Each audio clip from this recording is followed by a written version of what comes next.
banking. Nah, front end ya. Sebenarnya kalau front end itu kan, kalau kata gua, nggak perlu kalian bikin dari nol gitu ya untuk dashboardnya. Jadi kalian bisa aja ngambil dari template mana gitu. Kerjaannya itu, salah. Eh, Kalian tuh bakal bikin login page yang pertama, gitu. Lalu out kayaknya juga itu cukup sih. Kalau skalanya belum terlalu, iya benar, pakai JWT boleh. Nah kan ada modulnya kan, boleh tuh. Pakai dari decoding, login page. Nah di login page itu ada apa aja sih bang, gitu ya kan misalkan. Ada form login aja, form login simple. Ya, username sama password gitu. Terus kalau misalkan sukses ya dia redirect ke dashboard. Redirect dashboard. Nih login page. Terus ada lagi dashboard.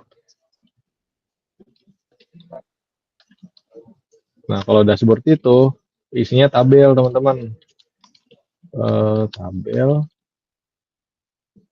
apa namanya, data nasabah.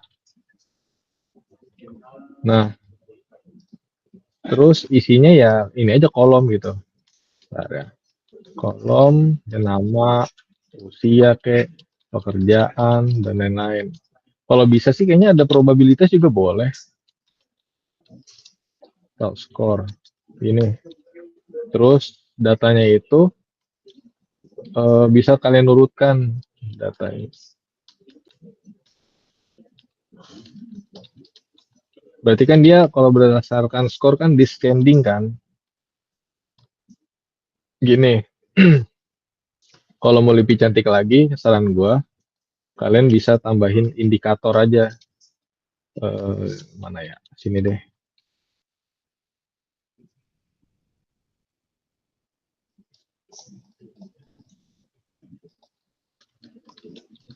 Tambahin indikator warna gitu ya. Misalkan kayak kayak hijau gitu.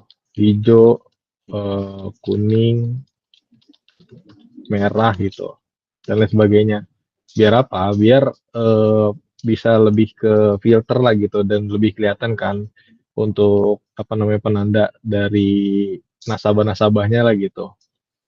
Terus kan tadi dari back end-nya itu dia kan bikin ini ya, kok filter, bikin filter kan.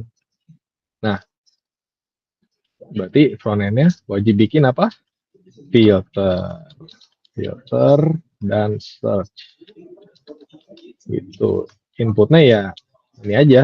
Eh Kalau di sini tuh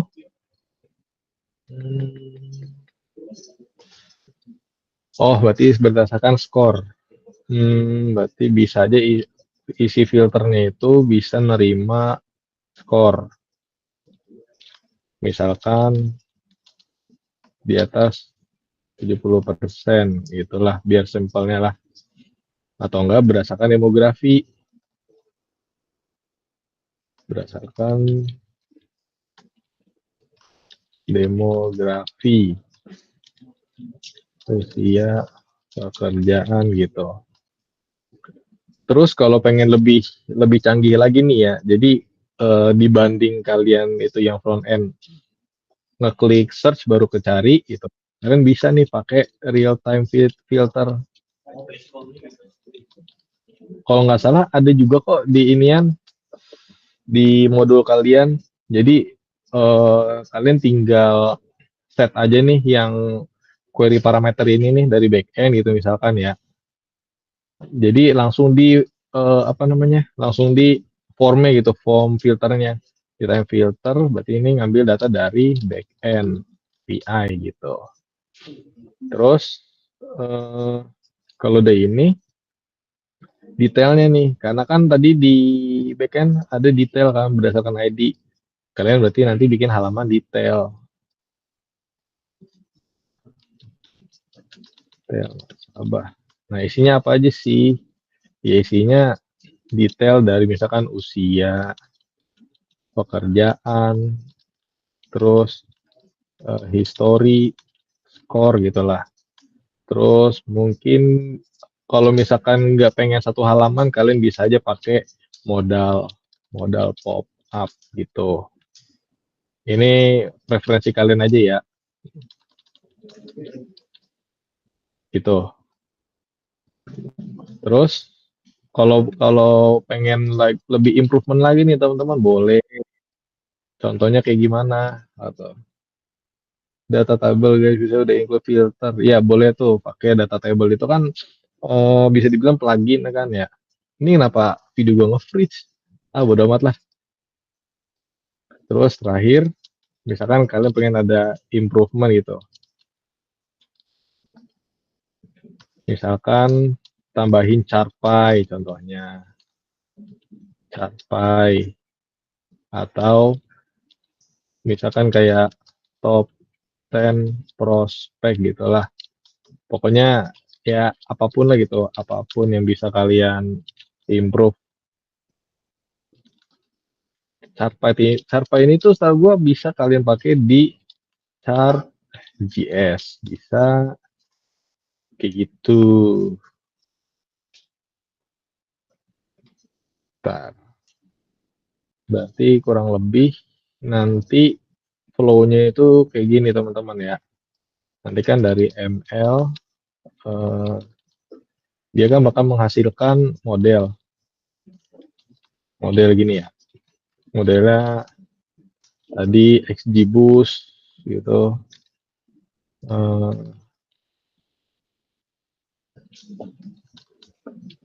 dan lain-lain. Nah nanti dia tuh bakal store ke tim backend dulu. Nih, bentar.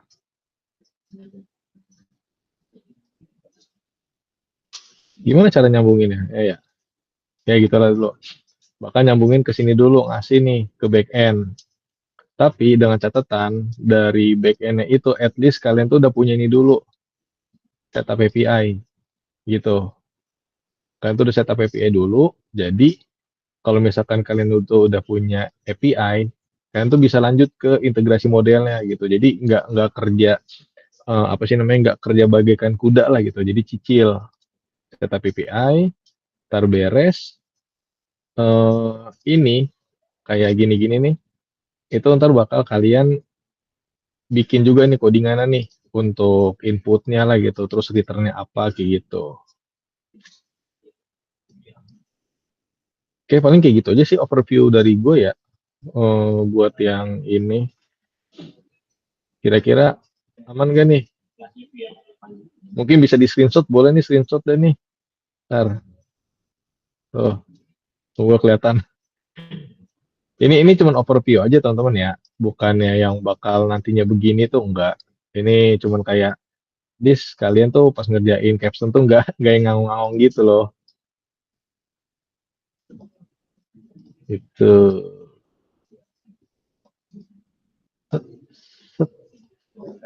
Dan juga tergantung sama PM real. PM itu yang berkuasa gitu.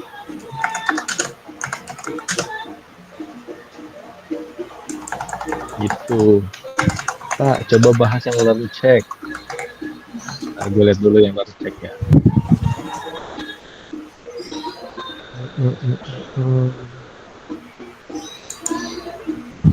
Atau enggak mungkin ini Kak Fahri atau Kak Faisal mau bantu ini gantian ngejelasinnya. Jadi untuk PM itu Mi sendiri harus ada di tiap kelompok. Iya betul, harus ada satu PM. Kalau nggak ada siapa yang mau ngejalanin, siapa yang mau malain, itu.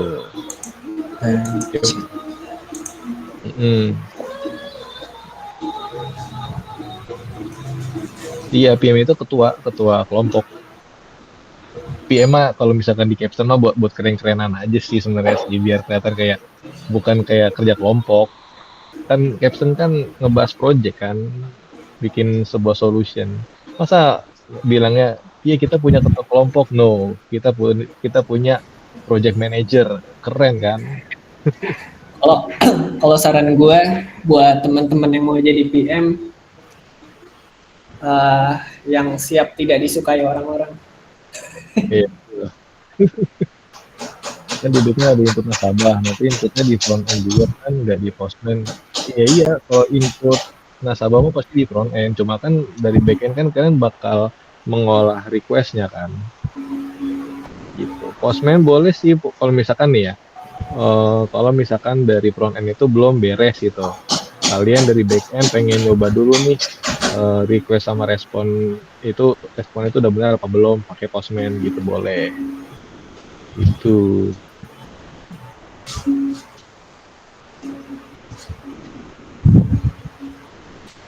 Oke, paling gitu aja.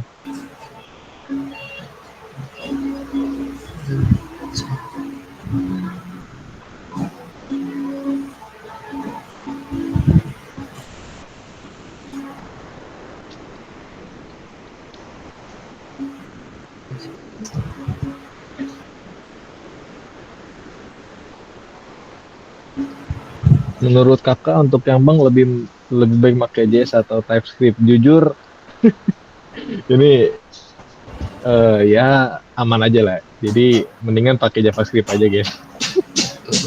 Meskipun TypeScript juga enak sih sebenarnya sih, tapi JavaScript aja nggak apa-apa.